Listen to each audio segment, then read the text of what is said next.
Love and Betrayal in the Shadow of Vengeance. Full introduction. In a small, seemingly peaceful town, where each inhabitant keeps deep secrets, intrigues are woven that will reveal the darkest parts of human nature. In this story, family ties, loyalty, and revenge become dangerous weapons in the hands of those unprepared to wield them. Paola Marino, a young woman who took refuge in Mantua in search of a new beginning, is unwittingly caught up in a dangerous game of power and deception. In a moment of carelessness, he discovers a secret that will change everything. But revenge comes at a price, and Paola will soon learn that for every action there is an unexpected consequence. Chapter 1. A Secret Discovered. October was rapidly giving way to November. The sky was gray and the rain was falling incessantly on the streets of Mantua, a city deep in its own melancholy. Paola Marino, young and ambitious, was trying to find her balance in this place where mystery and tranquility seemed to merge. With each passing day, his relationship with the apartment's owner, Montefalco, grew more strained. He was a man known for his coldness and the calculated way he treated every tenant. Paola was no exception, and the days she had to call him became more and more stressful. Sigh. Montefalco, I am Paola Marino from Via Rispoli. We are having problems with the appliances again and the water keeps running down the floor every time I use the washing machine. The voice on the other end was calm but devoid of any trace of empathy. Montefalco explained in a condescending tone that the repairs would be delayed and that he was not willing to cover the additional costs. It was a position that Paola had encountered before, but which was becoming unbearable. However, the real surprise of the day would come a few hours later when, after an exhausting day at work, Paola returns home. After the rain soaked her to the skin, all she wanted was to get into the apartment, dry off, and regain her strength. As he inserted the key into the door, he felt an unusual resistance. Something was wrong. Paola carefully opened the door and entered, only to find that someone was already inside. Her owner, Montefalco, was in her bedroom rummaging through her personal belongings. Paola felt a wave of anger and astonishment rise within her. He confronted him with his voice shaking with anger. What are you doing here? How dare you touch my stuff? Don't you know what privacy means? Montefalco, visibly confused and embarrassed, began to stammer a ridiculous excuse. I have a moral duty to make sure my tenants are trustworthy. Paola couldn't believe what she was hearing.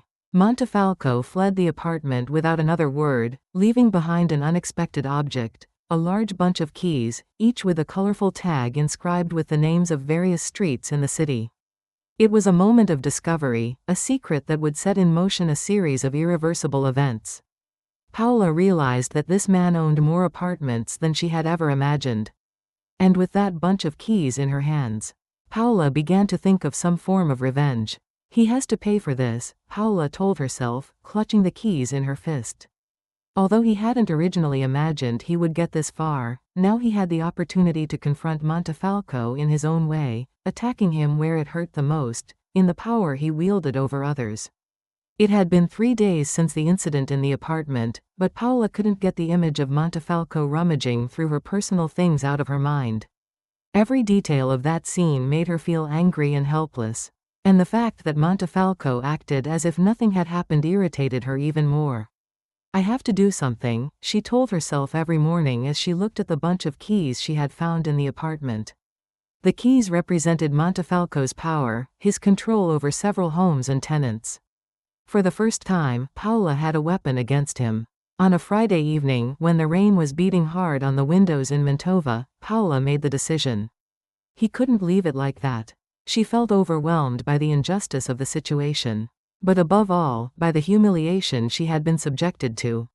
Montefalco was not going to get away that easily. He picked up the phone and, heart-pounding, dialed Montefalco's number. After a few seconds of ringing, a woman's voice answered. Ready? Hello. I'm looking for Mr. Montefalco, please. Sorry, he's not home right now. I'm his wife, can I let him know you called? Paola felt a cold shiver down her spine.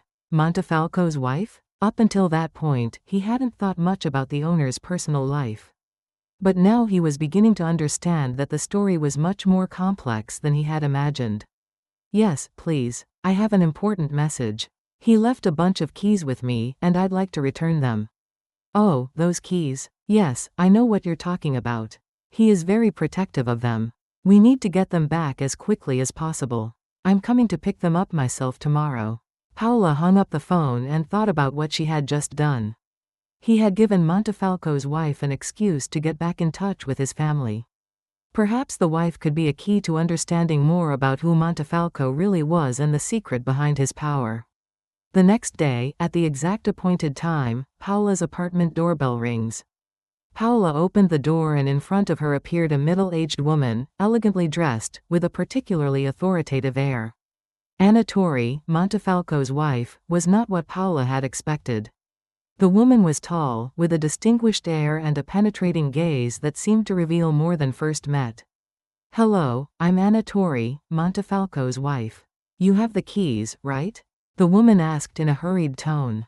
"Yes, I have them here, but I think we should talk about how he forgot them at me," Paola said, trying to mask the tension in her voice. He remembered the scene of Montefalco going through his things again and felt his anger return. Anna looked surprised. Her harsh gaze softened a little, as if she was trying to better understand what had happened. Paola doesn't wait any longer and continues. He came without warning, entered the apartment and allowed himself to rummage through my personal belongings. I tried to confront him, but he suddenly left, leaving the keys behind. Frankly, I am confused and disturbed by his behavior. For the first time since she had seen her, Paola noticed how Anna's face changed. A mixture of shame and anger washed over her face. "He did it again," Anna said, more to herself than to Paola. "I can't believe we can't stop him." Without realizing it, Anna entered Paola's apartment and sat down on one of the kitchen chairs, holding her head in her hands. Paola, surprised by her reaction, was silent for a few seconds before offering her a cup of tea. "I'm sorry, Montefalco. Ever since he inherited all these properties, he's developed an obsession with tenants. He feels that everyone is trying to trick him, to steal from him. He lost all contact with reality. He spends his days poring over tenant files, tracking every step, checking every move. Our family was destroyed by this." Paola listened to her in silence, not knowing what to say. With each word Anna spoke, the puzzle began to take shape. Montefalco was not only a harsh and cold owner, but a man consumed by his own obsessions, unable to let go of control. Anna continues her story, in a calmer voice now. "Me and our girls distanced ourselves from him. The girls rarely see him, and I'm simply invisible to him. All that matters to him are these buildings, these tenants. And the control he has over them." Paola felt a wave of compassion cross her heart. Anna was not just the cold and distant wife he had originally imagined. She was a woman trapped in a toxic relationship, as captive as the tenants in her husband's properties. "What are you going to do now?" Anna asked, looking up at Paola. "I'd like to make him understand that he can't treat people like that. But honestly, I don't know how." Paola answered honestly. "If you want to beat him, you have to hit him where it hurts the most. You have to show him that he no longer has control over our lives." At that moment, a strange alliance seemed to form between the two women. Paola felt like she was one step away from finding a way to confront Montefalco, but for the first time, she no longer felt like she was alone in this fight. The next day, Paola began to think seriously about the next step. The keys left behind by Montefalco were now the key not only to his apartments but also to his weaknesses. But Paola didn't want to just return the gesture without making sure she was sending him a strong message. That night, when silence fell over the city, Paola took the bouquet of keys and began to examine each tag. Each address was another story, another window into the lives Montefalco so tightly controlled. Via Dante 13, via Mazzini 21, via degli Orti 5, all were names that had become familiar to him in the short time he had lived there. But one address caught his attention in particular, via San Giorgio 3. The address via San Giorgio 3 caught his attention in particular. He had never been to that part of town before. But he knew it was one of the most luxurious areas of Mantua. Curiosity pushed her to find out more, so one Sunday morning, when the city was still asleep, Paola quickly dressed and, with the bouquet of keys well hidden in her bag, set off for via San Giorgio. The streets were almost deserted, shrouded in a cold fog that made its way between the buildings. Paola remembered what Anna had told her only a few days ago: if you want to beat him, you have to hit him where it hurts the most.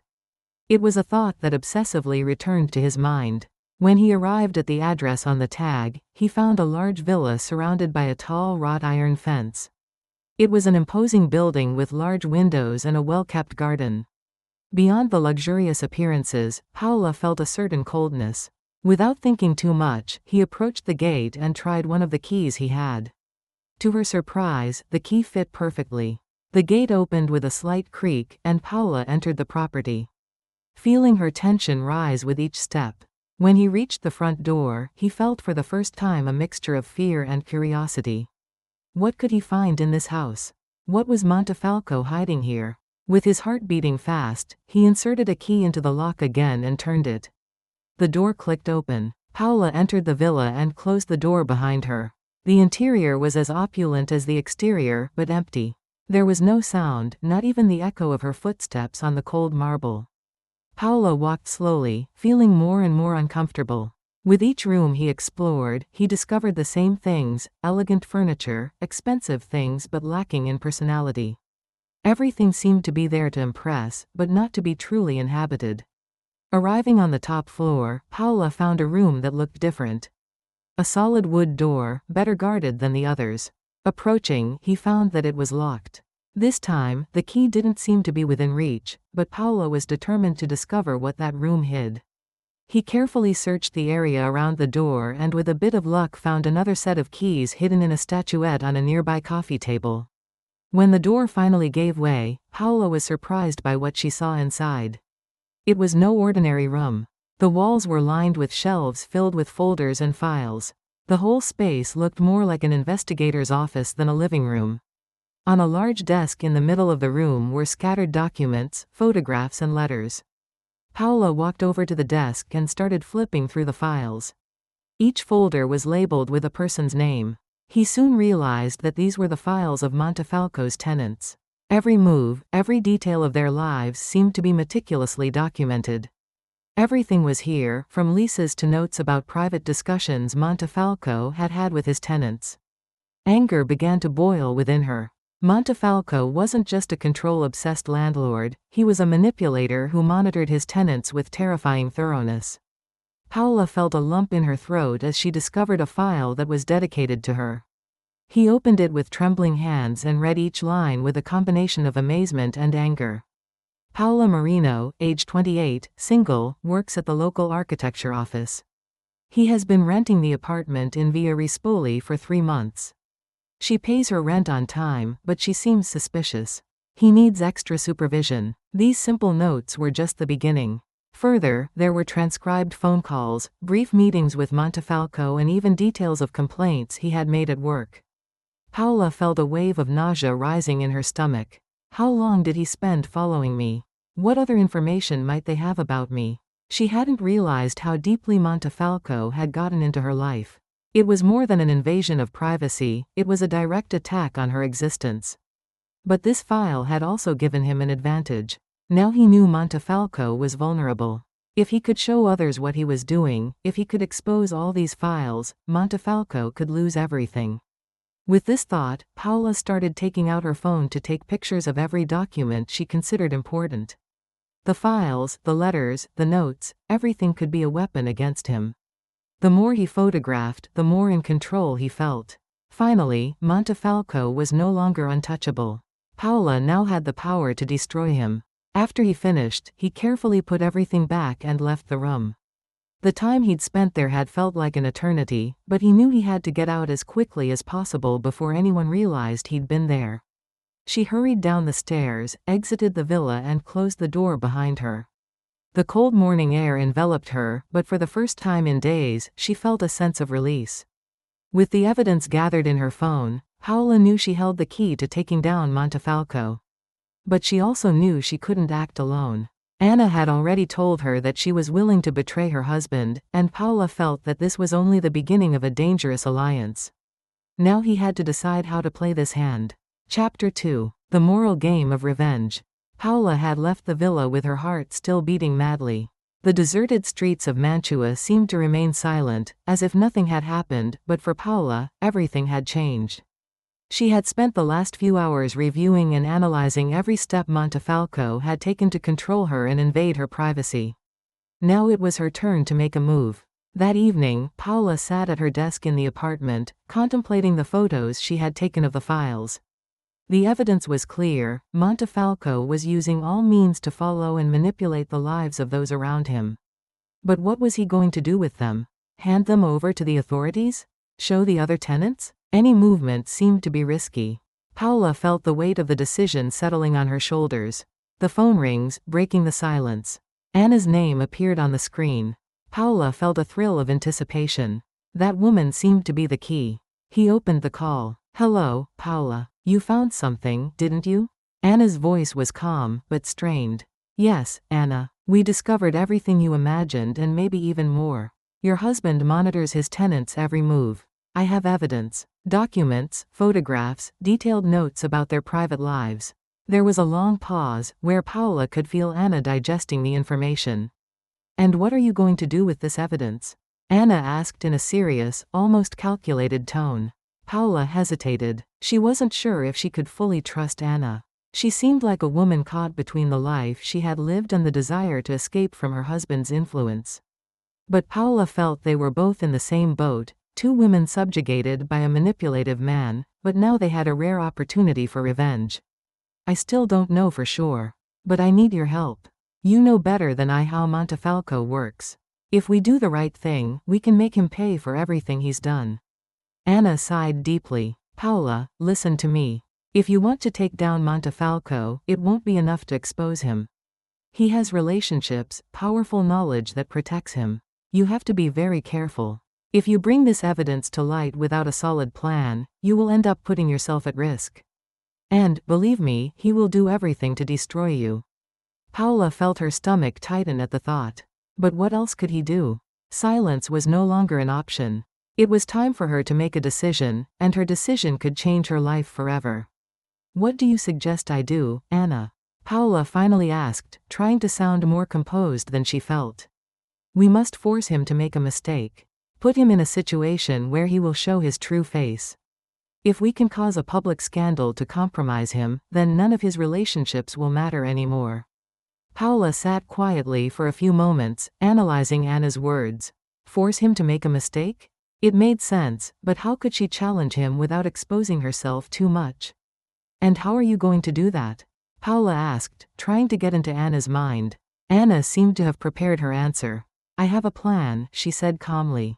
"But it will take time and it will be risky. We have to make him think he has everything under control, when in fact we are the ones controlling his movements." Paola rubbed her forehead, feeling the pressure of the situation building. "We'll make him play by our rules, but on his own turf," she thought to herself. It was a crazy idea, but maybe the only option they had.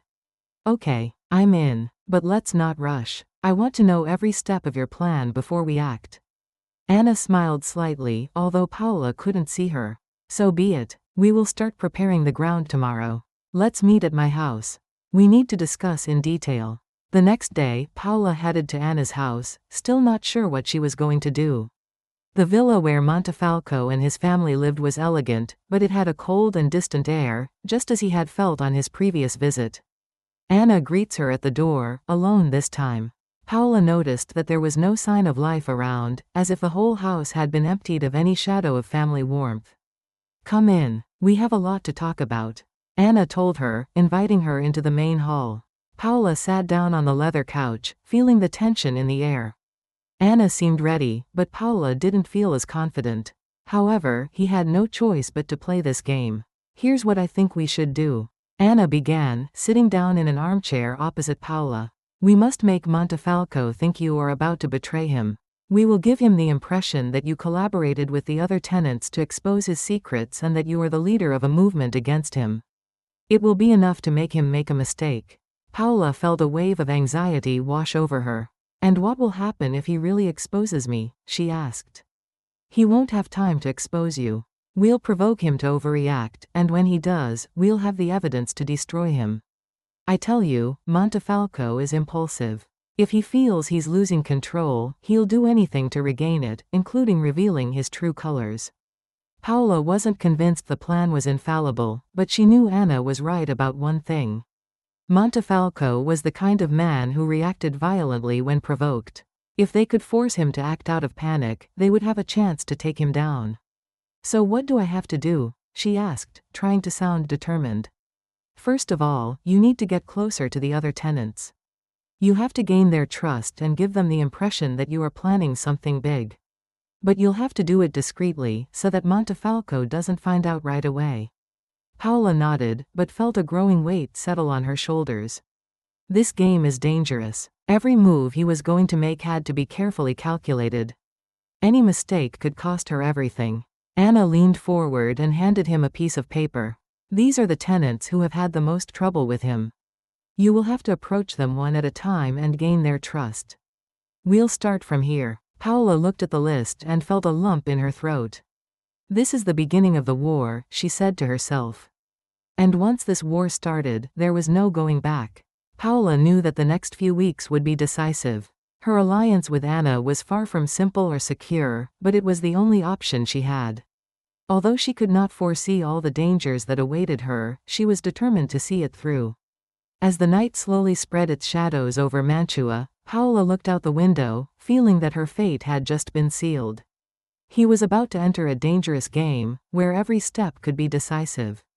Chapter 3. A burden of the past. Time was passing faster than Paola would have liked. The days turned into weeks, and her every move became more and more calculated. The plan to take on Montefalco required patience and a level of subtlety he had never imagined. Every morning, Paola started her day with the same routine. She prepared her breakfast, looked at the list of tenants that Anna had given her, and tried to plan the best approach for each of them. His daily life had become a cover. At work, no one suspected what she was up to, and her relationship with her colleagues seemed to be as distant and formal as ever. However, her thoughts were constantly focused on her plan and how to gain the trust of the tenants. The first target had been a man named Giorgio. He lived in one of the older apartments owned by Montefalco, in the same building as Paola. He was a taciturn guy who seemed to avoid any social contact. However, from the files she had gone through that night in Montefalco's villa, Paola had discovered that Giorgio had had several altercations with the owner over the living conditions. Dampness in the walls, neglected repairs and rising rent had been just some of the reasons for the conflict. Paola remembered a moment when she had seen Giorgio in front of the block, smoking a cigarette and staring blankly at the deserted street. She had greeted him then, but he had not answered her. He had never been friendly, but he didn't seem trustworthy either. Despite this, Paola knew she had to make the first move. One afternoon, Paola came out of the apartment and, by chance, met Giorgio in front of the stairs. He was dressed in work clothes, his face tired and his eyes dark. After a little hesitation, Paola gathers her courage and approaches. "Hello, Giorgio. Can I ask you a favor?" she asked, trying to keep her voice calm and friendly. Giorgio raised his eyebrows, surprised by her unexpected approach. "Depends on what it's about," he said dryly. "I was wondering if you could help me with some advice on." Paola paused for a moment, trying to choose her words carefully. "About the situation with Montefalco." Giorgio frowned, giving her a suspicious look. "Why do you ask? Did you have problems with him?" "Yeah, we've had some trouble," Paola said, trying to sound casual, even though she could feel the tension building between them. "But I don't want to talk about me. I know other tenants have had problems and you've been here longer than me. I think you might know more." Giorgio sighed, then pulled a cigarette from his pocket and lit it. "Montefalco? He's a bastard," he said without bothering to hide the disdain in his voice. "But everyone knows that. The problem is, you can't do anything about it. He has relationships everywhere. I tried several times to sue him for repairs, but no one held him accountable. It's like it's intangible." Paola listened carefully, feeling that the man was beginning to open up. He knew this was the time to take the next step. "What if I told you it's not as intangible as you think?" Paola asked softly, letting the suspense float between them. Giorgio turned to her, his gaze suddenly more interested. "What do you mean?" "Let's just say I have evidence that could implicate him. Evidence that could completely change the situation." Giorgio looked at her skeptically, but the curiosity was evident in his eyes. He ran his hand through his short hair and murmured, "What kind of evidence? I have access to documents that show how far he goes to control the lives of his tenants. Things that could ruin his reputation. But I need your support. And of others." Giorgio sighed again, but this time with a mixture of resignation and anger. "If you have what you say you have, I'm in. But don't think it's easy. A lot of people ran into it and lost. I've been here for 5 years, and each year has been harder than the last. But if it means we can take it down, it's worth a shot." Paola smiled slightly. He knew the first step had been taken. Giorgio was on her side now, and this was just the beginning. The weeks that followed were like a game of chess. Paola continued her daily life as if nothing had changed, but behind the curtain. Her and Anna's plan was unfolding slowly and methodically. Little by little, Paola managed to win the trust of the other tenants on Anna's list. Some were harder to convince than others, but most had their own stories of abuse and injustice at the hands of Montefalco. Each meeting with a new tenant was another step in the right direction. Paola shared bits and pieces of the evidence she had, but never all of it. She gave them enough to win their support, but kept the pieces that were most important to her. This was not the time to play all the cards. As time passed, Montefalco seemed to suspect nothing. He continued his life as calculated and cold, but Paola knew that the moment of explosion was approaching. It was setting him up for a massive fall. At the beginning of December, Paola felt that things were starting to take shape. The alliance formed with Anna and the other tenants was growing stronger, and more of them were willing to take the risk of confronting Montefalco. Anna, although she seemed calm and composed in most situations, was showing signs of losing her temper as well. One cold evening, Anna had invited Paola again to Villa Montefalco. Paola wasn't sure what to expect from this meeting, but she was beginning to understand that Anna had her own ulterior motives. Although the woman seemed sincere in her desire to destroy Montefalco, it was obvious that she wanted more than that. "We have to speed things up, Paola. We can't wait any longer," Anna said, as soon as Paola sat down at the villa's kitchen table. "What happened?" Paola asked, feeling the tension in her voice. Anna ran her hand through her blonde hair and lit a cigarette. He became more cautious. "I don't know how he feels, but in the last few days he has started asking me more about tenants. He seems to suspect something." Paola bit her lower lip. It was only a matter of time before Montefalco began to suspect something. "We cannot act impulsively, Anna. If we make a wrong move, he'll know we're behind it all." Anna sighed, then walked over to Paola, sitting next to her. "I have a plan, but we must have courage. It's our only chance to bring him out of the shadows and out into the open. I'm telling you, there won't be another opportunity like this." "What plan are you talking about?" Anna looked her straight in the eyes and said in a low voice. "We have to set a trap for him. We have to make the other tenants think that he has already made a move against them. An organized revolt from within the system he controls will be the only thing that will cause him to make mistakes. And when he reacts, we will expose him. Public. We will make it so that he becomes the target and we remain in the shadows." Paola looked at her for a long time, realizing the gravity of the situation. Anna wanted to cause a real scandal. "Are you sure it will work?" Paola asked, feeling her heart beat faster. "If we do things right, yes. He will have no choice. He's going to make a mistake. And then we're going to be there to take him down." Months of patience and attention to detail now culminated in a single moment of peak tension. Paola felt that the game she had been playing until then had become much more dangerous, but she could not back down. He had promised Anna that he would go all the way, and he knew that Montefalco had to pay for everything he had done. This was perhaps their only chance to destroy him. But at what cost? Chapter 4. Forbidden Love. Paola no longer felt like that ordinary woman who had tried to lead a simple life in Mantua. In just a few months, she had become part of a dangerous plot, and her future seemed more uncertain than ever. Every day, the plan she and Anna hatched against Montefalco seemed more daring and risky. But in the midst of these tense events, something unexpected was beginning to make its way into Paola's life, a love she hadn't imagined. On a cold January morning, when the sky was still dark over the city, Paola left the apartment thinking about meetings with the other tenants. It had been more than a month since he had started to gather everyone under the same goal. And he had begun to feel some security in the relationships he had formed. However, nothing had prepared her for the change that was about to occur in her life. She had met Luca, a man from the next building, at an informal meeting organized by one of the tenants in her block. Luca was a mysterious man, but with a warm presence and a look that seemed to read her beyond words. Although distant at first, they quickly formed a bond. And while Paola tried to keep her focus on the plan against Montefalco, she couldn't ignore the growing attraction she felt towards Luca. Their meetings became more and more frequent. Paola told herself it was just talk about the plan to overthrow Montefalco, but it was more than that. He felt that Luca's presence brought him a peace he hadn't known in a long time, a relief from the constant tension he lived in. He was calm, poised, and seemed to understand the weight of the responsibility Paola had assumed. One evening, after they had discussed how they were going to present the evidence against Montefalco publicly, Luca looked deeply into her eyes and asked in a low but determined voice, "Paola, why are you doing this? What drove you to engage in this personal war against Montefalco?" Paola looked at him for a long time, feeling the question penetrate deep into her soul. All the while, he had told himself that he was doing this for justice, that it was about stopping a man who had abused his power. But the truth was much more complicated. She felt trapped emotionally, and revenge had become a kind of release for all the things she had failed to control in her life.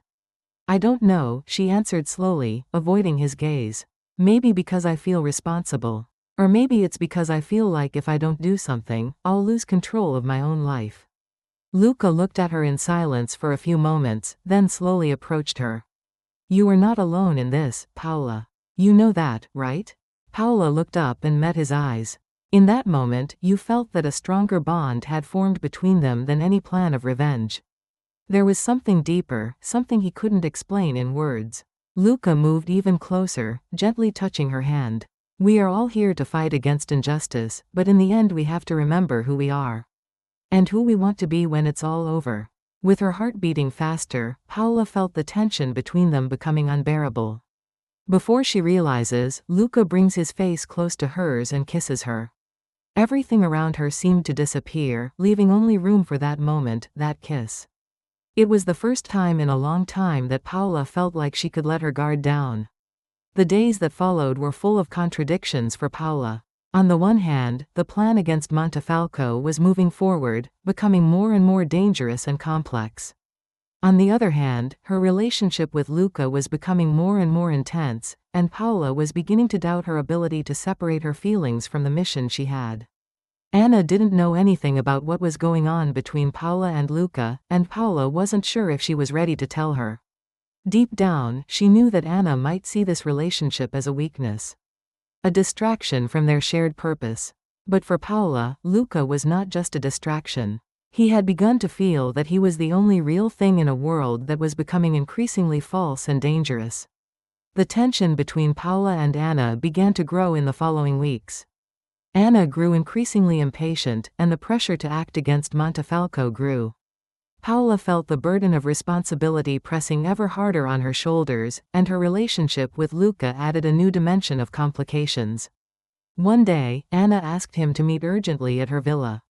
Paola arrived there with her heart pounding, knowing that the discussion that followed would not be easy. Anna was nervous, and it was evident in the way she ran her fingers through her blonde hair. "What's going on, Paola? I have a feeling that something is wrong. You've become distant lately. We need to focus, now more than ever," Anna said harshly. Paola hesitated for a moment. She wasn't ready to tell him the truth about Luca. But she felt like she couldn't completely lie to her. "I was caught with many things, Anna. You know I want to take down Montefalco, but it's getting more complicated." Anna narrowed her eyes, looking at her intently.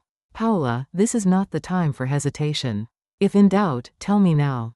Because if we're not both on the same wavelength, everything will be for naught. Montefalco will win and we will lose everything."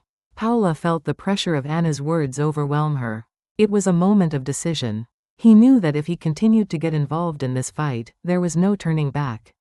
But at the same time, he couldn't ignore his feelings for Luca. She felt caught between two worlds, that of revenge and that of love. I have no doubts, she finally answered, trying to sound more certain than she felt. I want to go all the way. But we have to be careful. Montefalco is getting more and more suspicious, and we can't make a single wrong move. Anna looked at her in silence for a few seconds. Then nodded. Okay. Then we prepare for the last phase. Be prepared. Things are going to get a lot more complicated from now on. That evening had been one of the most tense in Paola's life. After the talk with Anna, she felt tired and confused. In an attempt to find a moment of peace, she texted Luca, asking if she could see each other. She needed someone to talk to, someone to help her clear her mind. Luca came to her, and in the silence of the night, Paola realized that she could no longer remain silent. She had to tell him the truth about how she felt, about the fear and doubt that had gripped her. She looked into his eyes and, with a trembling voice, said, "Luca, you must know something. I can't keep this to myself anymore. What do we do against Montefalco? It's become too complicated. I feel like I'm getting lost in all this chaos. And more than that, I feel like I'm falling in love with you." Luca looked at her in silence, and for a moment, Paola was afraid she had said too much. But after a few seconds he brought his hand to her face and gently touched her cheek. "Paola, I feel the same way. And I know everything is complicated right now, but you don't have to fight alone. We'll get through this together." For the first time in weeks, Paola felt immense relief. That night, in Luca's arms, she felt that no matter what came next, she was no longer alone. As Paola and Luca grew closer, the plan against Montefalco also became clearer. Anna was ready to set the final phase of the plot in motion. But Paola felt that the balance of her life was beginning to unravel. Somehow, he knew that everything that had been built up until now would lead to an explosion, and that explosion would change everyone's lives. Chapter 5. Family Deception. The month of January passed slowly, and Mantua seemed caught in a state of stillness. The atmosphere of the city reflected exactly what Paola felt in her soul, a mixture of anxiety and uncertainty.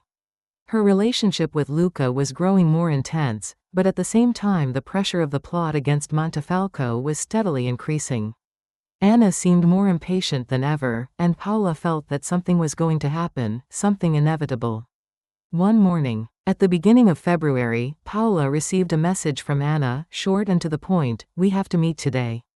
It's urgent." Without thinking too much, Paola quickly packed her things and headed to Anna's villa. Although normally a meeting with Anna would not have aroused suspicion, this message had a note of urgency that made Paola quicken her steps.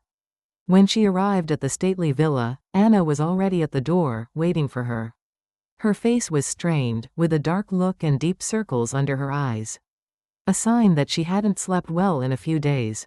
"What happened, Anna?" Paola asked, trying to hide the tension in her voice.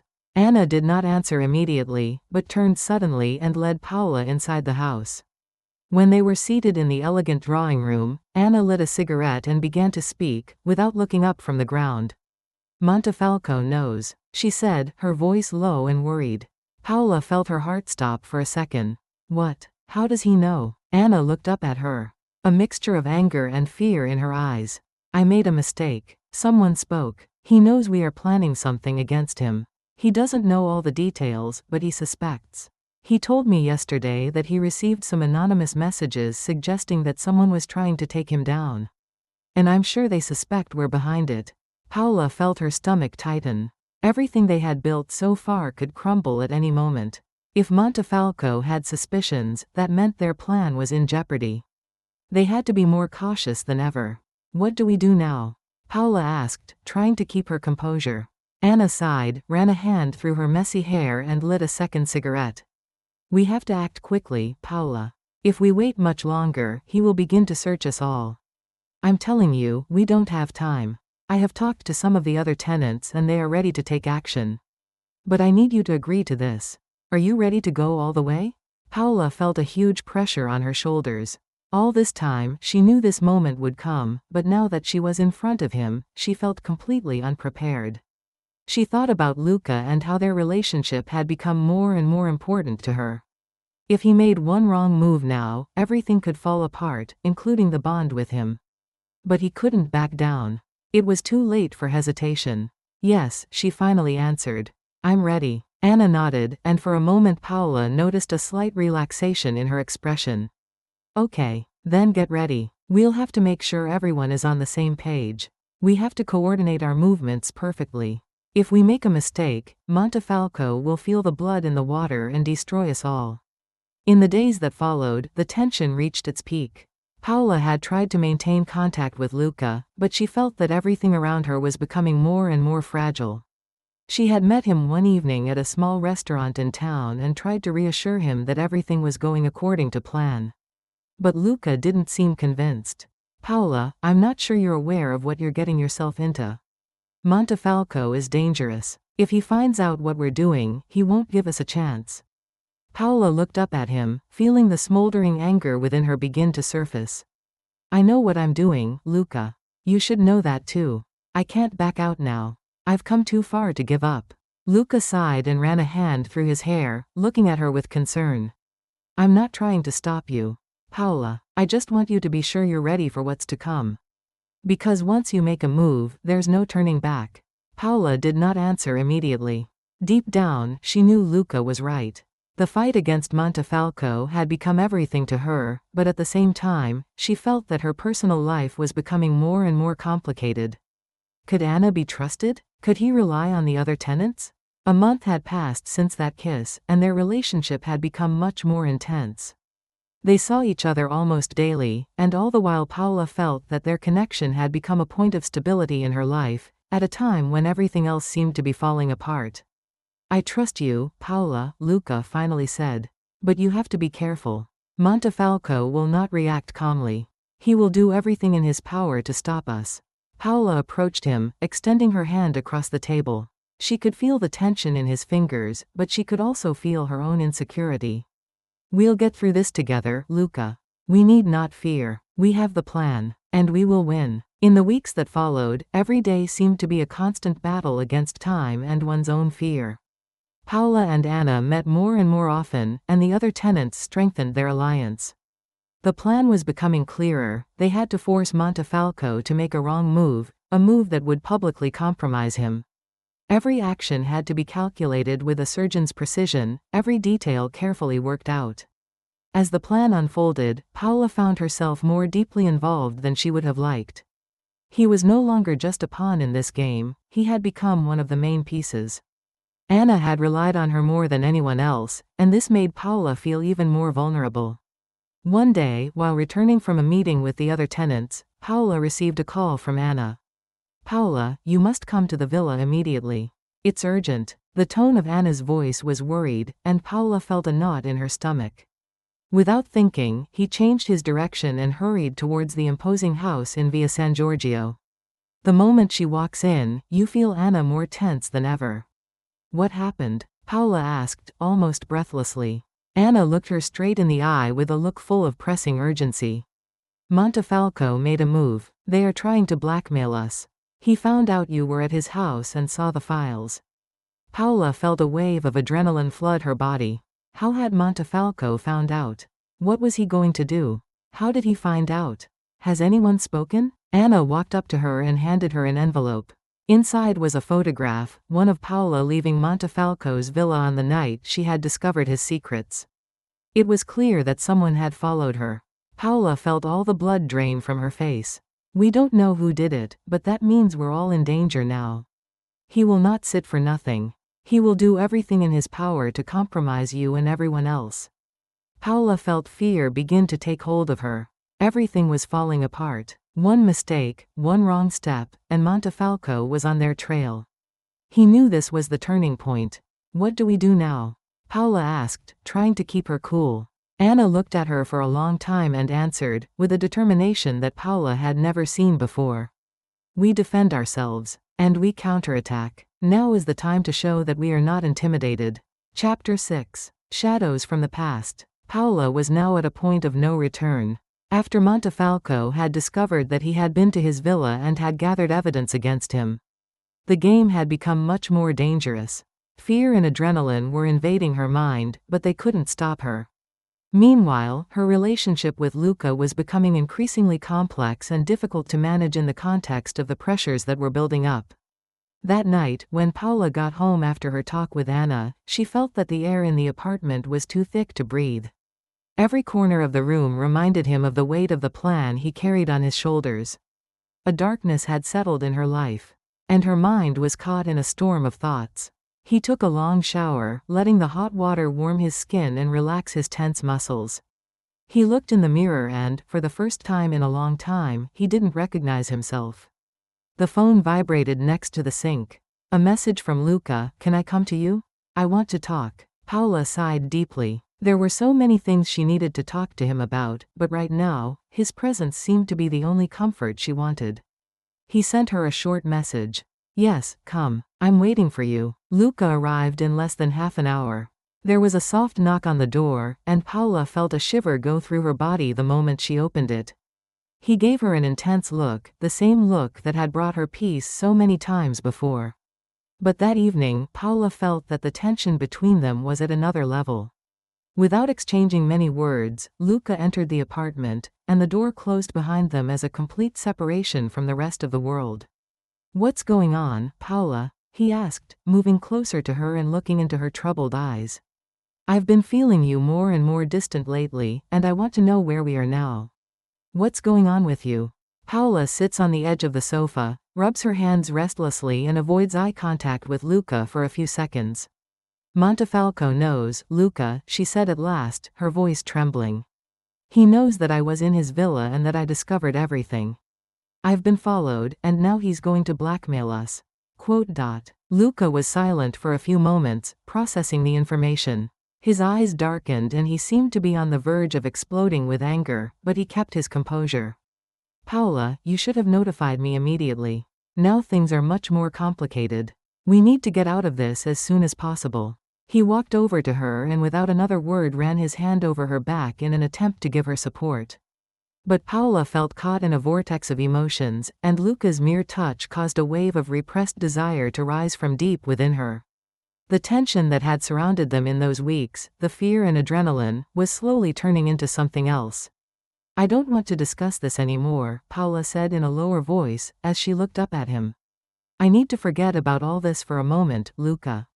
I need you." Luca's eyes darkened even more, this time not from anger, but from the desire he felt just as strongly.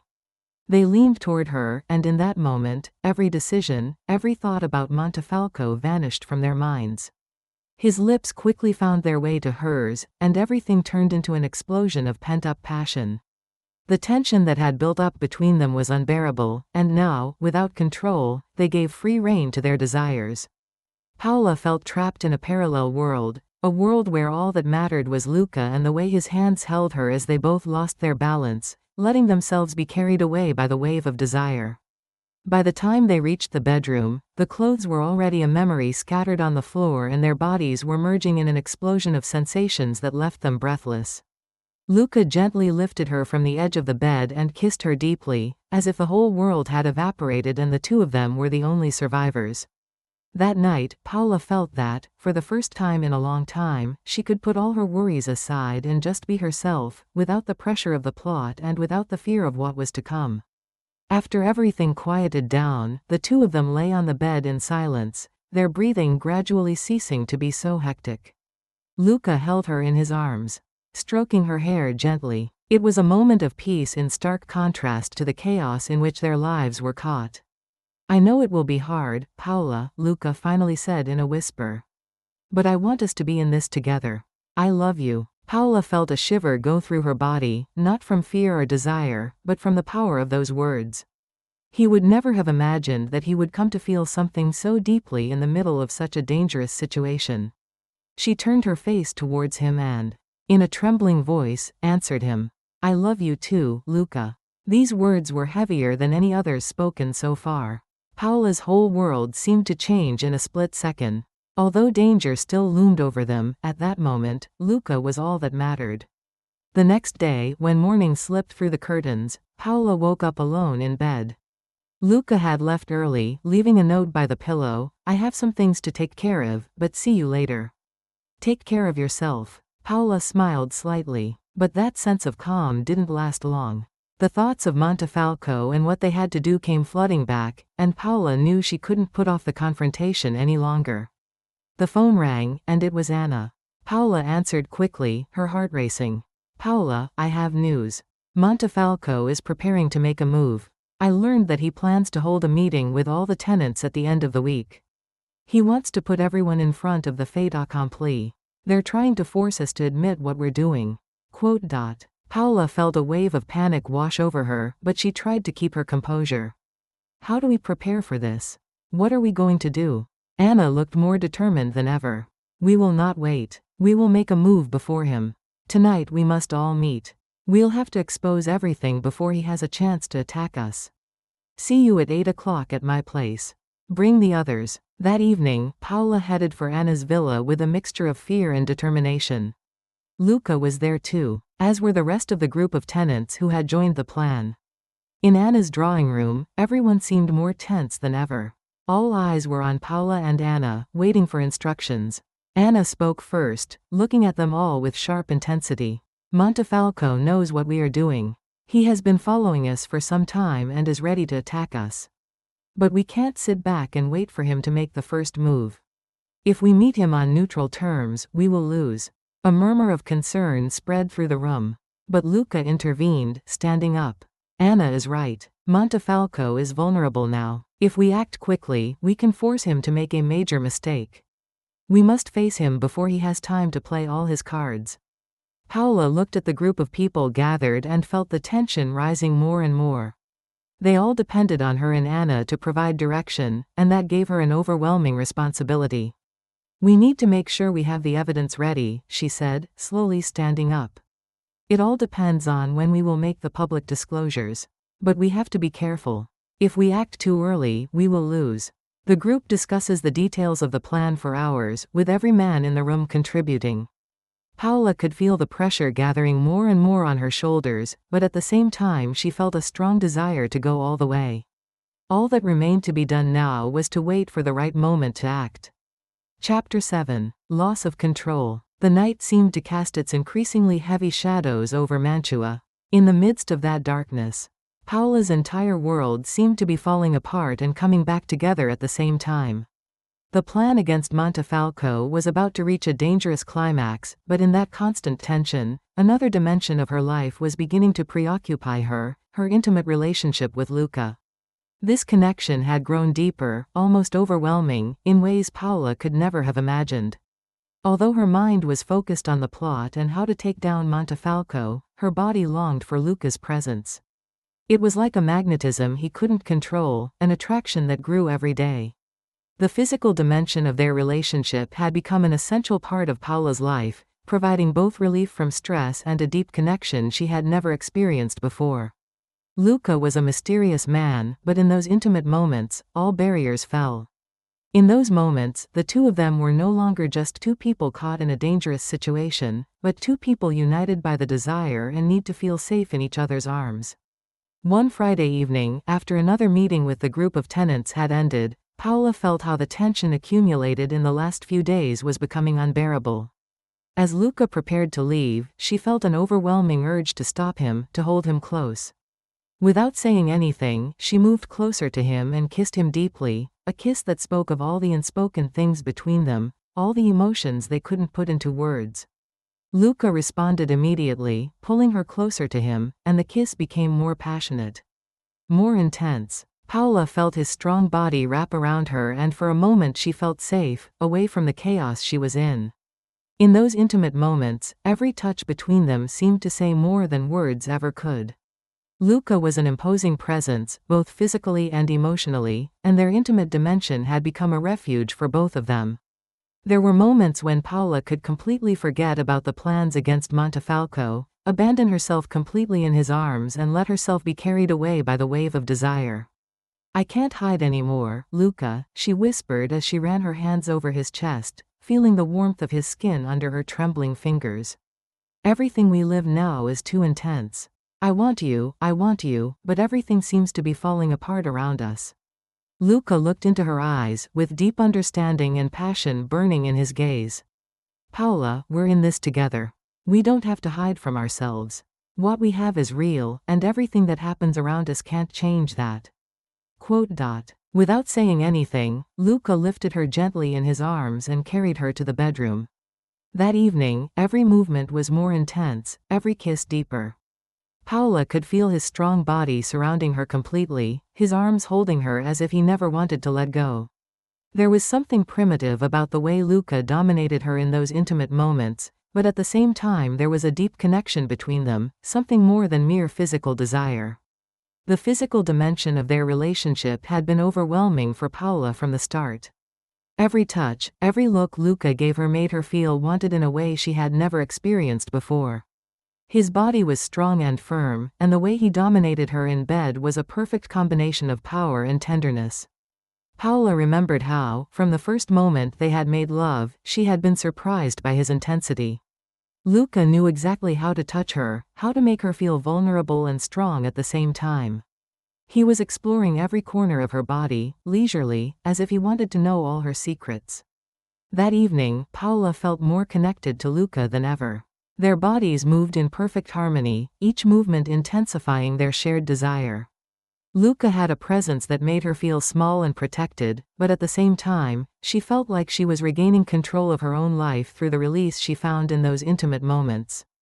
There was something almost visceral about the way his body dominated her, but at the same time he was extremely attentive to her needs. Every touch was calculated, every kiss a promise of more, of a depth that could not be expressed in words alone.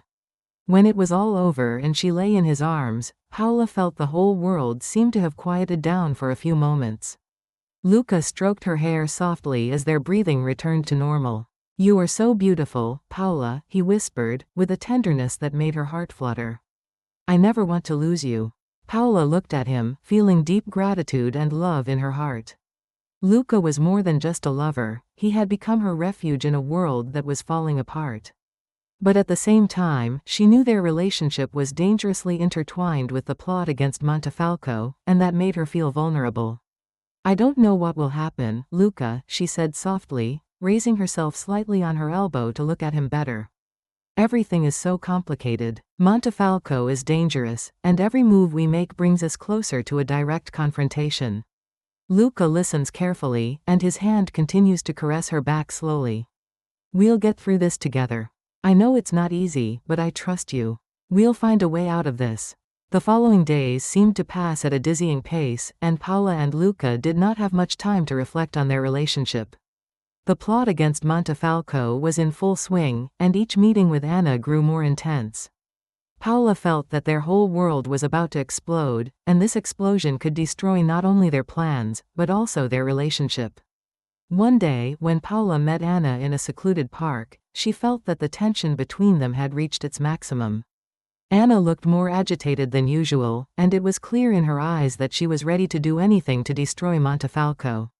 "Paola, we can't wait any longer. Montefalco starts to act more and more aggressively. If we don't move now, we risk losing everything." Paola felt the pressure on her becoming more and more unbearable. She remembered the moments she spent with Luca, the way he managed to make her forget all her problems.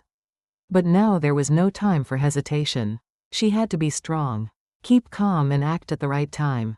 "I agree, Anna. We must act. But I don't want to risk everyone's lives unnecessarily. We have to be very careful how we take the next step." Anna sighed and walked over to her, putting her hand on her shoulder. "Paola, you've been strong so far. We can't go back. We will win, but we must be united." Chapter 8. Unexpected Revelations. Paola felt that the whole world around her was starting to collapse. The plan against Montefalco had reached a point where there was no room for error. And her relationship with Luca had become an increasingly necessary refuge, but also a place where uncertainty and emotional intensity mingled. The next morning, after the tense meeting with Anna, Paola felt exhausted. Her entire existence seemed to revolve around this fight against Montefalco and the desire to find a way out of this dangerous game. Luca supported her unconditionally, but Paola could feel the pressure of this plan starting to interfere more and more with their relationship. That evening, Paola invites Luca to come to her place again. He felt the need for closeness, for the intimacy that gave him a sense of safety in the midst of chaos. Luca had arrived at her apartment shortly after she had sent the message, and his presence in the doorway had given her that sense of temporary peace she so desperately sought. "Paola, are you okay?" Luca asked, moving closer to her and gently wrapping his arms around her waist. "You look tired. Is something wrong?" Paola looked deep into his eyes, trying to find the right words to express her dismay. She could feel the tension of the last few weeks starting to wear on her. "Luca, I feel overwhelmed," she said, her voice shaking. "Everything became so intense. I try to control the situation, but I feel like everything is slipping through my fingers. And between us, things get so strong, so fast. I want us to be together, but sometimes I'm afraid it will all become too much." Luca looked at her with tenderness and understanding. He realized that the pressure wasn't just coming from the fight against Montefalco, but also from the intensity of their relationship. It was a connection that was growing fast, but in the midst of so many problems, that could scare Paola. "We don't have to do anything if you're not ready," he said in a gentle voice as he lifted her chin slightly to look her in the eyes. "I don't want you to feel pressured by anything. The two of us, everything we have is real and important to me. But I want you to be comfortable." Paola could feel how the accumulated tension was beginning to release slightly in Luca's presence. She realized that even though their relationship had become intense in a very short time, Luca respected her and was aware of her limits. It was exactly what she needed at that moment, not just physical passion, but also emotional connection and support. "I don't want to stop, Luca," she said, with a slight smile on her lips. "It's just that sometimes things get too fast, too intense. But you're what keeps me balanced." Luca hugged her tightly, leaving a long kiss on her forehead. "You don't have to rush. We'll do things at your pace." His touches were gentle but full of affection, and Paola could feel the fear she had felt earlier begin to fade. It was a night that wasn't going to be about unbridled passion, but about reconfirming the connection between them, rebuilding trust and love. In the following days, Paola and Luca focused on their plan against Montefalco. Even as their relationship deepened, Paola began to realize that this fight was not only about justice or teaching Montefalco a lesson, but also about finding her own power. In her relationship with Luca, she had found both emotional and physical release, but at the same time, she realized that it was essential to maintain her independence and control the direction her life was going. Everything seemed to be heading for a critical moment. Anna was getting more and more pressed for time. And Paola knew that their last move against Montefalco had to be perfect. There was no room for mistakes. They were prepared to make public all the evidence they had gathered, but the moment of disclosure had to be chosen with infinite care. Paola met Luca and Anna in a secluded cafe where they were planning the final steps of their final attack. The atmosphere in the room was heavy, but their determination was evident. "We have to be very careful," said Paola, looking at the other two. "Montefalco will look for any mistakes on our part. But we have the evidence on our side, and if we expose it at the right time, he won't be able to escape." Anna nodded, and Luca looked at her with a slight smile on his lips. "You've become stronger than you realize, Paola," he said. "And that makes me even more confident that we will succeed. You're ready for anything." Paola felt his words give her new confidence. The fight with Montefalco was about to reach its climax, and for the first time Paola felt that she was no longer alone in this battle. Chapter 9. Revelations and Fragile Alliances. In the days that followed, the plan against Montefalco was taking shape, and Paola could feel all the pieces of the puzzle starting to fall into place. But as each moment of tension brought the final showdown closer, her relationship with Luca grew more intense. Although she was focused on the main objective to take down Montefalco, Paola could not ignore the strong physical attraction between her and Luca, an attraction that developed as they went through increasing challenges together. One evening, after a long day of meetings and tense discussions, Paola felt how the tension accumulated in the last weeks was becoming unbearable. The relationship with Luca was her refuge, the only place where she could completely free herself. After they had met to discuss the final details of the plan, they returned together to her apartment, and Paola could no longer ignore the strong desire that gripped her. "I don't want to think about Montefalco tonight," she said, approaching Luca and cupping his face in her hands. "All I want now is to lose myself in you, Luca. You've been the one constant in all this madness, and I need you." Luca looked deep into her eyes and smiled, pulling her slightly closer. I feel the same way, Paola. In all this chaos, the two of us were the only ones who remained balanced. I want you to be well, to feel free from all the tension.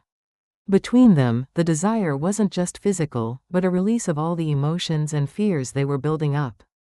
That night was becoming intense and passionate. And Paola felt her desires merge with the need to feel safe, close to someone who understood her. Luca was able to give her everything she needed, and that made their relationship grow stronger and stronger. As their physical relationship intensified, Paola felt that her desire for Luca was almost uncontrollable. It was an attraction beyond anything else he had ever experienced. Every meeting between them was marked by moments of intensity, of passion that seemed to grow more and more every day. But at the same time, Paola knew that this connection was becoming more and more complicated, especially as the plan against Montefalco approached its climax. In the following days, Paola met with Anna again to discuss the final details of their final confrontation with Montefalco. The plan was simple, but dangerous, to make public the evidence of Montefalco's abuses and gain the support of the other tenants to sue and destroy him publicly and legally. Anna was more determined than ever. With a sharp gaze and a firm tone, he looked Paola straight in the eye. This is our moment. We can't back out now. If we do everything right, Montefalco will have no escape. Paola nodded, feeling that the pressure she had felt so far had reached its peak. All these weeks of preparation, all the risks they had taken, all the moments of uncertainty, everything was converging towards this moment. She was ready to go all the way. I'm ready, Anna. We will do this together. The day of the showdown had arrived. And Paola could feel the adrenaline coursing through her veins. Luca was by her side, giving her the support she needed. She felt that no matter what happened that day, Luca was the person she could count on. In his presence, she had found a refuge, a release both emotional and physical. But now, everything depended on how things would go with Montefalco. The meeting with Montefalco took place in a conference room in a local hotel, where Paola, Luca, Anna and the other tenants were prepared to confront the man who had made their lives an ordeal. Montefalco entered the room with an air of superiority, but Paola was not intimidated. She could feel the strength and determination she had gained with Luca and Anna, making her feel invincible. Anna began the discussion, presenting the evidence they had gathered against Montefalco. Everyone in the room watched intently, and Montefalco looked increasingly uncomfortable. Paola could feel the moment of truth approaching, and at that moment, all the emotions she had experienced in the past months flashed before her eyes. It's time to pay for everything you've done, Anna said in a sharp voice. You won't be able to escape this time. Montefalco tried to keep his composure, but Paola could see the mask of control he had worn for so long was beginning to crack. He tried to deny the charges, but the evidence was too clear, too strong. Paola felt that for the first time in his life, Montefalco was truly around the corner. Chapter 10. The Height of Revenge. Paola could feel the air in the conference room becoming harder to breathe as the tension reached its climax. Montefalco, despite his attempts to keep his composure, was beginning to show visible signs of nervousness. Paola, Anna and Luca had it exactly where they wanted it. The evidence was presented clearly and precisely, and the anger and revolt could be read in the eyes of the tenants in the hall. Everything was ready for the final showdown. Montefalco, visibly irritated, rose from his chair, trying to take control of the situation. His eyes, usually cold and calculating, seemed to sparkle with desperation. This is a prank, he shouted, raising his hand in protest. You have no clear evidence to prove your allegations. It's all a lie, orchestrated by a group of envious and ungrateful people. Paola felt a wave of anger tighten in her chest. Montefalco was trying to twist the facts and misrepresent them, as he had always done. But this time, there was no room for manipulation. Anna, equally sharp and merciless, raises her voice, covering Montefalco. Lie? So you deny that you abusively monitored and persecuted the lives of your tenants? Anna asked, pointing to a file filled with the incriminating documents she had collected over the months. Everything is here, Montefalco. Every note, every move you made in your sick desire to control these people. At that moment, all eyes in the hall were fixed on Montefalco. Paola felt her heart beating madly in her chest. This was the decisive moment. Luca, who was sitting next to her, took her hand and squeezed it gently, a sign that he was with her until the end.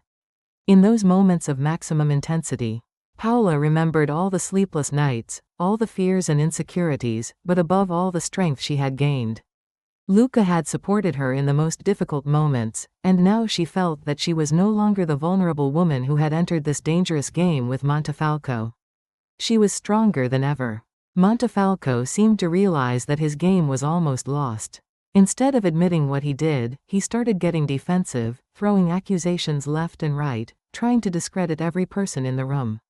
You have nothing. All you have are stories taken out of context. No judge will accept such accusations without concrete evidence, he shouted, his eyes sparkling with hatred. But Anna remained calm and, without raising her voice, opened one of the folders and pulled out a stack of documents. These are the forged contracts you illegally signed, raising the rent and exploiting the tenants without making the necessary repairs. And here, she continued, holding up another file, are the records of the calls where you personally threatened several tenants, demanding extra money for repairs that were never done. Montefalco turned pale. It was clear that he had not expected such an arsenal of evidence. In the hall, the murmurs of revolt grew louder. People were starting to lose their patience. Paola felt the tension in the air becoming unbearable. Montefalco was cornered and, for the first time, had no way out. After the meeting ended, Paola, Luca and Anna left the room together. They were tired, but satisfied with what they had managed to do. Montefalco was about to fall, and now it all depended on the authorities who would take over the case. Paola felt that a big chapter in her life was about to close, but not without leaving deep traces. On the way to her apartment, Paola and Luca walked in silence, holding hands. The tension in the air was still floating, but a new sensation was beginning to sprout in Paola's soul, the sensation of liberation. When they reached the apartment, Luca sat down on the sofa, and Paola stopped in the doorway, looking at him for a long time. In those moments, when everything seemed to calm down, Paola realized how much she had changed throughout the entire battle. She had become stronger, but also more aware of what she really wanted in life. And Luke was a central part of this new chapter. I won a battle, said Luca, smiling slightly. But I think there are other challenges ahead. Paola looked at him with a warm smile, feeling that Luca was right. Their world had not completely calmed down, but together they were ready to weather any storm. Paola approached him and, without saying anything, sat next to him, resting her head on his shoulder. It was a moment of calm after the storm, and Paola felt that she finally had a moment of peace. Chapter 11. The Consequences of Revenge. After the confrontation with Montefalco, Paola's life seemed to calm down for the first time in weeks. However, the silence that fell over the city of Mantua was not without its shadows. Although Montefalco had been defeated in the face of the evidence and cornered, Paola couldn't shake the feeling that this battle was not over for good. Montefalco's world was deeply rooted in corruption and abuse, and his influence over the city had not completely disappeared. After all the tenants had been freed from its yoke, each returning to their lives, Paola felt that her entire existence was in a state of transition. She had been caught up in this struggle for so long that now, when everything seemed to settle down, she was overwhelmed with a sense of emptiness. Luca had noticed this change in her, but he was trying to support her in his own discreet way. He gave her space when he felt she needed it, but was always there to hug her when her worries became too much. However, Paola could not control her restless thoughts. One evening, while they were sitting together on the terrace of the apartment, surrounded by the nocturnal silence, Paola turned to Luca. You feel that too, don't you? She had asked, looking off into the distance. Even though Montefalco is about to fall, I feel something is wrong. It was like everything was too easy, too fast. Luca, sitting in the chair next to her, sighed deeply and ran his hand through his tousled hair. His gaze had taken on a deep seriousness, a sign that he too had been troubled by the same thoughts. I know what you mean, he answered, turning his gaze upon her. Montefalco is a man who has always known how to play this game. The fact that he got cornered so easily makes me think that maybe he's preparing a finishing move, something we're not expecting. Paola nodded. Deep down, he knew Luca was right. Montefalco was not the type of man to accept defeat without a fight to the end. and the thought that he might be planning a retaliation made her always on the alert. A few days later, their fears would come true. One morning, Paola received a call from Anna. Her voice was serious, and Paola could feel from the first words that something was wrong. "Paola, you must meet me immediately. Things happened that I did not foresee. Montefalco tries to regain control through a few influential people in the town. We may be in bigger trouble than we imagined." Paola felt her blood run cold.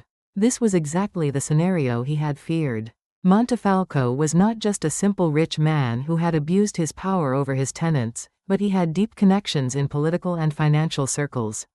If he started using those connections, he could regain some of his influence and counter any attempt to expose him completely. When Paola met Anna in a downtown cafe, the atmosphere was tense. Anna looked more tired than he had ever seen her, and her expression was dark. On the table in front of her were some documents that she had meticulously arranged. As if she was trying to find a solution among those sheets. "I did some research," Anna began, not looking directly at Paola. "Montefalco has old friends in politics and business. Friends who started moving things in the shadows to protect him. If we don't act quickly, he will be able to get back into the game and nullify all our efforts." Paola felt her pulse quicken again. He sat down in front of Anna, carefully studying every detail. "What do you want us to do?" she had asked. "We can't sit around and wait for them to hit us again." Anna looked up, fierce determination in her eyes. "We have to make public everything we have. We must expose all his connections and expose him completely. It will be risky, but it's the only way to stop it for good." Meanwhile, Paola's relationship with Luca was becoming more intense, but also more complicated. In the quiet moments, the desire to get closer to him grew more and more. Their physical relationship had always been a source of balance for her. But now, as things got more complicated, Paola felt that this connection was becoming almost essential to her well-being. Every moment she took refuge in his arms, Paola felt a growing need to break free from everything that was weighing her down. And Luca knew how to give him exactly what he needed. One evening, after an exhausting day, Paola and Luca found themselves again in the privacy of the apartment. Paola could feel the tension of the day straining her muscles, but when Luca approached her, everything seemed to disappear, as if he was the only constant in this chaotic existence. "Luca, you were the only thing that kept me afloat," she said softly as she moved closer to him, looking at him with deep gratitude. "I don't know what I would have done without you." Luca gave her a small smile and hugged her, wrapping her in the same arms that had made her feel safe so many times. In those moments, everything seemed to calm down, and Paola felt that no matter what was going to happen, she had the strength to face anything. The weeks that followed were a real war of nerves. Anna and Paola were working together to gather all the evidence needed for Montefalco's public exposure. Each document, each connection they discovered brought a new dimension to their struggle. They were about to uncover a much larger web of corruption than they had originally imagined. Montefalco was not just a man who had abused tenants, he was part of a larger power structure that had encouraged abuse and corruption for years. Paola felt that the responsibility she was carrying was getting heavier and heavier. But at the same time, she felt that she had become stronger than ever. She was ready to fight to the end. Chapter 12. The Last Strategy. Several weeks had passed since Montefalco's last move, and Paola and Anna knew that time was not on their side. Montefalco had used his influence to try to discredit everything they had worked so hard to build. Every small step Paola and her group took now seemed exposed, vulnerable to a man whose connections were too strong to ignore. But they were determined to go all the way. On a cold spring morning, Paola and Luca were walking through a quiet park, trying to find a solution to the problems that seemed to accumulate day by day. In recent days, their relationship had become Paola's refuge. With Luca, she could disconnect from the constant pressure and regain her balance, even for a few hours. Luca ran his hand down her back as they walked slowly down the park's paths. "I trust you, Paola. I know you feel caught in the middle between all these forces, but you have to think that you are not alone in this. I'm here, Anna is here. We have a plan and we are ready to deal with it." Paola nodded, but her look betrayed the concern she felt. It wasn't just about her. All those who had joined the plan to expose Montefalco were risking much more than they might have originally thought. They were people who had families, careers, ordinary lives, and everything could be destroyed if Montefalco could win. I know, Luca, she finally said, sighing deeply. But sometimes I fear I underestimated how far he will go to protect his influence. The people he has behind him, they don't play by the same rules as us. Luca stopped and looked into her eyes with calm determination. That's exactly why we can't stop now. Montefalco made mistakes and we have the proof. We just have to make sure everyone sees them. That same day, Paola and Anna met with a team of lawyers and journalists. They were making final preparations for Montefalco's public display. Anna, who had been as tireless as Paola, had begun to gather evidence not only against Montefalco's abuses, but also his political and economic connections, which had allowed him to escape with impunity for so long. Now all this was about to be exposed. Are you sure you're ready for this? Anna asked, staring into his eyes. Once we take that step, there is no going back. Montefalco will do everything he can to defend and we will be his main targets. Paola thought for a few moments before answering. She could feel the tension rising within her, but at the same time, she also felt a strange calm, a sign that she was ready for the final confrontation. I was prepared from the moment I decided not to let myself be intimidated by him. Now we're close to the end, and we can't stop. Anna nodded, satisfied with Paola's decision. Okay. In a few days, we will release everything. Montefalco will have nowhere to hide. Just a few days before the public unveiling, Paola was at home with Luca. Night had fallen over the city, but her mind was far from the peace she felt outside. Luca looked at her with special care, as if he felt every worry that crossed her mind. I feel you tense, he said, pulling her slightly closer to the sofa. You don't have to go through all of this alone. I'm here, and I'm not going anywhere. Paola smiled slightly, but it was clear that her thoughts were not easily released. Every time he closed his eyes, he saw Montefalco's face and felt the fear that he would find a way to fight back. But in Luca's arms, she realized that, for the first time in her life, she was not alone. She was no longer that woman who felt helpless and powerless. Luca was her support, and in those moments of intimacy, all worries seemed to disappear. Paola had found in him a partner not only in battle, but also in life. Their bond had become more than just passion. It was a deep connection born of respect and trust. Without saying anything, Luca pulled her closer, and Paola fell into his arms, feeling for the first time that day a hint of peace. In those moments, nothing else mattered but the two of them, as if the rest of the world had been put on pause. She rested her head on his chest, listening to his heartbeat, and felt that, for a moment, everything was in balance. The day of the public confrontation was approaching in a whirlwind of events. Paola and Anna had prepared for this day for a long time, but neither of them could predict exactly what was going to happen. The whole story of Montefalco's abuses, his network of influence and how he had manipulated dozens of tenants and businessmen, was about to be revealed. The event had been organized at a press conference, where journalists from across the region had been invited to witness the grand unveiling. Montefalco, who had learned of their plan only a few hours before, had tried to stop the event by putting pressure on the organizers and subtle threats. But he could no longer hide the truth. Paola, dressed elegantly but simply, sat next to Anna and Luca, her eyes determined. It had been a long and arduous journey, but now, in front of journalists and cameras, she felt she was about to end one chapter of her life and begin another. Anna opened the conference, presenting the evidence gathered against Montefalco. From the falsified financial documents, to the audio recordings and testimonies of his victims, everything was exposed to the public. As Anna spoke, the murmurs in the hall grew louder. Everyone realized that they were witnessing the downfall of a man who had seemed, until then, intangible. Chapter 13. The Breath After the Storm. The press conference had been a resounding success. In front of journalists and cameras, the truth about Montefalco had come out, leaving him vulnerable and exposed in ways that even he had not anticipated. The public had been shocked by the extent of the abuses and corruption in his network of influence, and the backlash was not long in coming. Local institutions and ordinary people were starting to mobilize to bring those involved, including Montefalco, to justice. Paola felt that a huge weight had been lifted from her shoulders. As he walked out of the conference room, he felt the air seem breathable again. It had been a time of struggle and frustration, but now he could finally look forward with hope. That evening, Paola, Luca and Anna retreated to a low-key restaurant in the center to celebrate their little victory. The atmosphere was relaxed, but not without tension. Although Montefalco had been publicly defeated, they all knew that this was not the end. For now, however, they allowed themselves to bask in their accomplishments. "I did it," said Anna, raising a glass of white wine. "But, Paola, without you we wouldn't have gotten here. You had the courage to do something that few would have dared." Paola smiled, raising her glass in turn.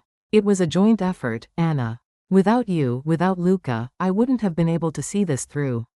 Luca, who was looking at her with a mixture of admiration and affection, shook her hand under the table. "And now, after all this, I think we deserve a vacation," he said with a big smile. Paola laughed, feeling that idea was more than welcome. "A vacation? You are right. But where shall we go?" "How about Bibione?" Luca proposed. "Remember how much we talked about it? The Adriatic Sea, the tranquility, the long beaches. It would be a perfect break from everything that's been going on." Paola smiled widely, feeling excitement begin to flood her soul.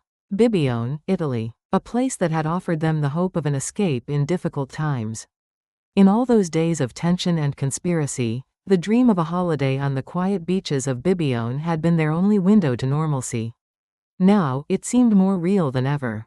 "Let's go," Paola said decisively. "Let's leave Mantua behind and relax in Bibione. We need that." A few days later, Paola and Luca were boarding for their trip to Bibione. Their car crept through the picturesque landscapes of Italy, leaving the hustle and bustle of Mantova behind and headed for the great azure that awaited them. For the first time after months of stress and struggle, Paola felt truly free. Montefalco had been defeated, and the two of them had a week of peace ahead of them, away from all the complications of life. Arriving in Bibione, the atmosphere was completely different from everything they had experienced in the last months. The beaches were wide, the sand was fine, and the sound of the sea was soothing. The hotel where they stayed was located right on the seashore, and from their room they could see the endless expanse of water that merged with the clear sky. The vacation started with a feeling of complete liberation. Paola and Luca spent their days on the beach, enjoying the calmness of the waves and the sun's rays warming their skin. In these moments, everything they had experienced seemed like a distant dream, and all that mattered now was the present, that moment when they had nothing to face but the pleasure of being together. One afternoon, while they were lying on the deck chairs with a cocktail in hand, Luca looked at Paola and smiled widely. "Paola, I'm glad we're here. After all the hardships, just the two of us, no pressure, that's all I wanted." Paola returned his smile and leaned towards him to kiss him lightly on the lips. "I feel the same way, Luca. This is the perfect place for us. We need to find ourselves, to enjoy the peace." In those moments, nothing seemed to stand in their way. Their relationship had reached another level of intimacy and connection. The longings and tensions built up over the last few months had gradually released, leaving room for the love that had grown stronger. In the evening, when the sun was nearing sunset and the beach became quiet, Paola and Luca walked along the seashore. The wind was blowing gently, and the waves of the sea wet their feet. It was a moment of absolute silence, where words were no longer necessary. "I love you, Paola," said Luca, stopping and looking her straight in the eyes. Paola felt his words penetrate deep into her soul. She knew that Luca had been her unconditional support, the partner who had supported her in the most difficult moments. She approached him and, her voice slightly trembling with emotion, answered, "I love you too, Luca. More than I ever imagined. You've been with me through all the struggles and made everything easier." She kissed him long and passionately, letting herself be carried away by the emotions of the moment. It was just the two of them, by the sea, away from all the problems and complications of the past. In that moment, Paola felt that everything made sense. That every obstacle and every struggle had been necessary to reach this point of peace and love. The days in Bibione passed like a dream. Paola and Luca spent their time enjoying each other's presence, exploring the surroundings and savoring every moment of silence. It was a new chapter in their lives, one where Montefalco no longer had any power over them. They were enjoying their long-awaited vacation, knowing that once they returned home, they were ready to face whatever the future held. Chapter 14. Shadows of the Past. Bibione had been an oasis of peace, but once the vacation was over, Paola and Luca would return to Mantua with new energy and a much deeper relationship. However, once they stepped back into everyday reality, Paola began to feel more and more that something was wrong. It had been a subtle feeling at first, an uneasiness that didn't seem to have a particular reason, but which slowly grew in intensity. Luca, all this time, seemed calm and unmoved, but Paola had noticed small changes in his behavior. Sometimes he seemed more distant, staring at them for a long time, as if his thoughts were elsewhere. Other times, the moments of silence between them became awkward, and Paola began to wonder if something had changed between them. At night, when they slept together, Paola could feel the air between them getting heavier and heavier. Luca was no longer as open as before, and their moments of intimacy had become rare and lacked the passion of old. An unfamiliar tension hovered between them, and Paola couldn't figure out where it came from. Their whole world seemed to change.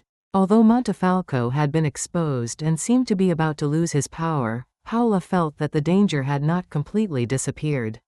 Montefalco may no longer be the main threat, but something in the dynamic between her and Luca was becoming increasingly murky. One evening, after a long day of work, Paola was waiting for Luca to return home. The hours passed slowly, and he had given no sign. Each passing minute seemed to deepen the sense of uneasiness that had gripped his soul. Finally, Luca appeared, but his face was transfigured. Paola immediately felt that something had happened. "What happened, Luca? Where have you been?" she had asked him, trying to keep her composure. Luca looked at her for a long time, without answering immediately. His eyes, once warm and full of affection, were now dark, filled with a tension that Paola hadn't recognized before. "We need to talk, Paola," he said, his voice low and emotionless. "It's time to tell you the truth." Paola felt her blood run cold. She didn't understand what was happening, but fear was starting to overwhelm her. "What are you talking about? What truth?" Luca sighed deeply and sat down in his chair, running his hands through his hair. "It all started before I met you. You were just a piece in a bigger game, Paola. In the beginning, it was all a plan. Montefalco hired me to get close to you. He knew who you were, he knew you would try to destroy his empire. He wanted to have control over you through me." Paola felt her world collapse in an instant. Had it all been a lie? Every moment spent with Luca, every declaration of love, every night together, had it all been a deception? "No, it can't be. Luca, you can't say that. You were by my side in all the hard times. We loved each other, we fought together. How could you?" Luca interrupted her suddenly, getting up from his chair and walking over to her. "Paola, you don't understand. At first, yes, it was all a game. But things have changed. I have changed. I fell in love with you, it wasn't a lie." But he stopped, as if not knowing how to continue. "But what, Luca? What are you going to tell me?" Paola could feel her voice shaking with fear and anger. "Montefalco threatened me. He told me that if I don't take you out, he'll come after me." "Paola, I had no choice." Paola was frozen. Remove? The thought ran through his mind like a knife. Luca's eyes were filled with a desperation he had never seen before. He understood now Luca had been caught between his feelings for her and Montefalco's monstrous order. "Paola, I'm sorry," said Luca, approaching her with heavy steps, with a heavy expression on his face. "I have no choice." Paola pulled back, feeling her breathing become ragged.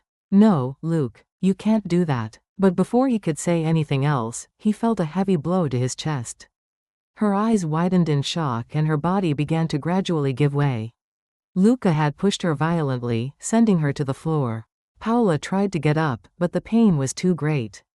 In a moment of confusion, he looked up to see Luca lifting a heavy object from the table, something he couldn't identify at the time. "I'm sorry," he whispered again, before darkness engulfed her. A few hours later, the silence in the apartment was unnerving. Paola was lying motionless on the floor, and Luca was sitting next to her, with a lost look.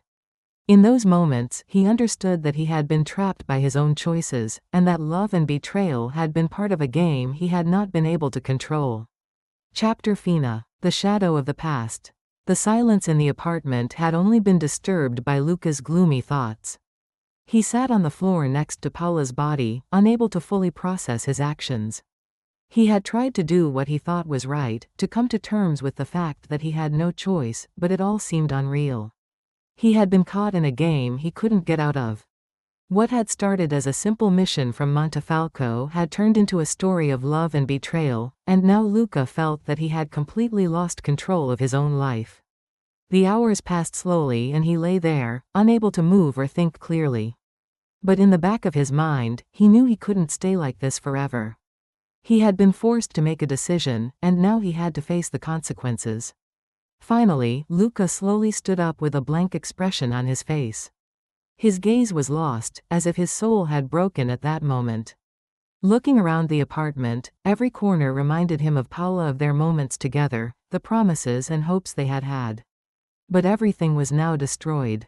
Their love, once so deep and real, had been tainted by lies and Montefalco's desire to remain in control. Luca knew what he had to do. He was already too far from the point where he could make things right, but the only thing left was to get revenge on the one who had destroyed his life and kidnapped Paola.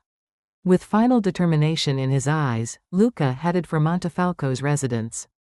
The streets of Mantua looked cold and deserted under the city lights, and every step he took brought him closer to the end.